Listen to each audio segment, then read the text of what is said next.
మీ అన్నయ్య business trip మీద అదేదో బ్యాంకాక్ వెళ్ళాడు. ఆఫీస్ ఎదవాళ్ళకి బుద్ధి జ్ఞానం లేదు. ఈ మధ్య మరీ ఘోరం అయిపోయి నెలకి 2 సార్లు బిలొస్తున్నారు బ్యాంక్ ఆఫీస్ లో. అల్లాడిపోతున్నాడు. అంత దూరం అంటే ఒళ్ళు హూనం అయిపోదు. ఎక్కడో మ్యాప్ చివరి నుండి బ్యాంకాక్ రాగానే ఒళ్ళంతా నొప్పులు ఉంది, కాస్త కాపడం పెట్టు రాజ్యం అని నోరారా అడుగుతాడు. అల్లాడిపోతున్నాడు. పోనీ నేను కూడా వస్తానయ్యా నీతో పాటు, నువ్వు ఆఫీస్ పని చూసుకో అంటే, వద్దో రాజ్యం నువ్వు రామాక, కడుపులో నీళ్లు కదలకుండా ఉండు, వేళకి తిని పడుకో, నీ ఆరోగ్యం నాకు చాలా ముఖ్యం అంటాడమ్మా మహానుభావుడు. అల్లాడిపోతున్నాడు.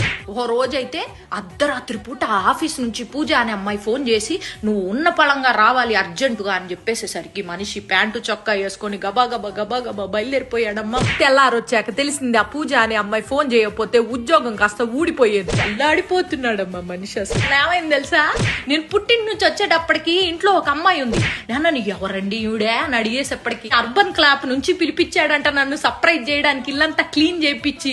కాకపోతే నేను వచ్చేటప్పుడు మరి క్లీనింగ్ ఏమీ చేయలేదు, మరి టైం అయిపోయిందో ఏమో గానీ అల్లాడిపోతా ఉంటాడు ఎప్పుడు చూసినా.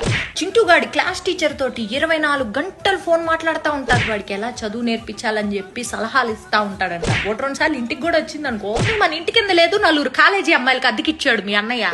ఎందుకండి అంటే వయసులో ఉన్నారు, అర్ధరాత్రి ఏమన్నా అవసరం వస్తుందని చెప్పి కిందకి వెళ్ళి నేను హెల్ప్ చేస్తానని చెప్పి మహానుభావుడమ్మా. అల్లాడిపోతా.